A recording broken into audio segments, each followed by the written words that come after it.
सर्व आदरणीय विद्यार्थी मित्रांनो नमस्कार. मी आपला DGK सर अक्कलकोट सोलापूर जिल्हा. जे काल झालेले महाराष्ट्राची सेट एक्झाम त्यात एक प्रश्न होता पर्यावरणासंबंधित. पर्यावरण शिक्षण हे फक्त जाणीव जागृती व ज्ञान नव्हे तर त्यामध्ये टिमटिमचा विकासही अभिप्रेत आहे.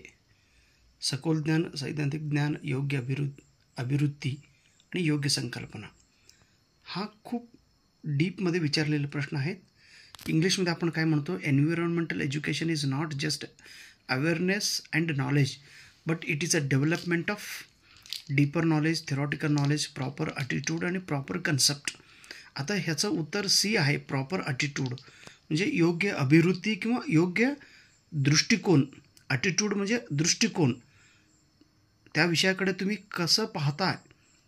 मग ह्याचं एक्झॅक्ट उत्तर इथं हे जे माझं सेटसाठी जे मराठी मीडियमचे पुस्तक आहे या पुस्तकात पान क्रमांक 204 वरती,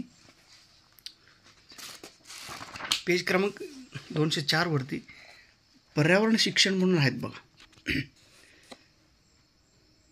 एन्व्हायरमेंट एज्युकेशन, पर्यावरणाचे महत्त्व, पर्यावरणाची जागरूकता, म्हणजे जागरूकता म्हणजे अवेअरनेस करण्यासाठी 1970 पासून अनेक राष्ट्रीय आंतरराष्ट्रीय परिषद घेऊन पर्यावरण शिक्षणाचे महत्त्व सांगितले. पर्यावरण शिक्षण हे पर्यावरणाबाबतच्या ज्ञानाचा म्हणजे नॉलेज व जागरूकतेचा अवेअरनेस, समग्र दृष्टिकोन, प्रॉपर ॲटिट्यूड विकसित करून अभ्यास करण्याचा विषय आहे. ओके.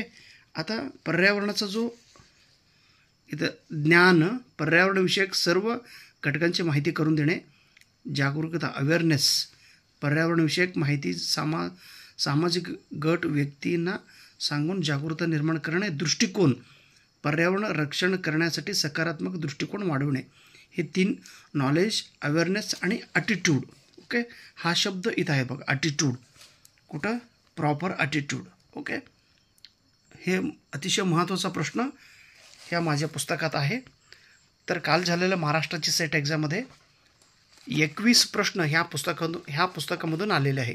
ते तुम्हाला पुढच्या व्हिडिओमध्ये डिटेलमध्ये सांगतो. तुमचा सपोर्ट मला असू द्या आणि माझं अनुभव तुमच्यासोबत असणार आहे. ओके. Thank you so much. नमस्कार.